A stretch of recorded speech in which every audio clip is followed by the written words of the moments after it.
የሐራ መሬት ኃይል ኮማንዶ አባላት ስልጠናቸውን አጠናቀው ለምረቃ በቁም። ለትግራይ ሉዓላዊነትና ለሕዝብ ብሎም ሰላም ሲባል ሌትና ቀን ሳይሉ በጽናት የሚተጉ የሐራ መሬት ኃይል ኮማንዶ አባላት ላለፉት ወራት ሲከታተሉት የነበረውን ጠንካራ ወታደራዊ ስልጠና በላቀ ውጤት አጠናቀው ለዛሬው ታላቅ የምረቃ በዓል በቅተዋል።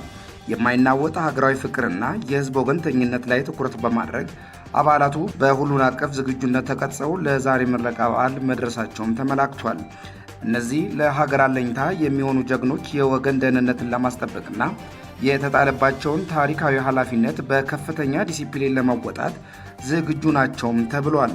ቀድሞውኑ ሲዘጋጁበት የነበሩትና ስፍራቸውም ሐራ ምድር ያደረጉት እነኚህ የህወሓት የቀድሞ ተዋጊዎች በትግራይ ህዝብ ጫንቃ ላይ ሆኖ ህዝቡን ሲያሰቃየው የቆየውን ህወሓት ለአንዴና ለመጨረሻ ጊዜ አሽቀንጥሮ ለመጣል ቅድመ ዝግጅታቸውን ማጠናቀቃቸውም ተነግሯል። በዚህም በቡድኑ ሊቃጣ የሚችለውን ማንኛውንም ኃይል የመፋለም ብቃትና ዝግጅት ማድረጋቸውንም አሳውቋል።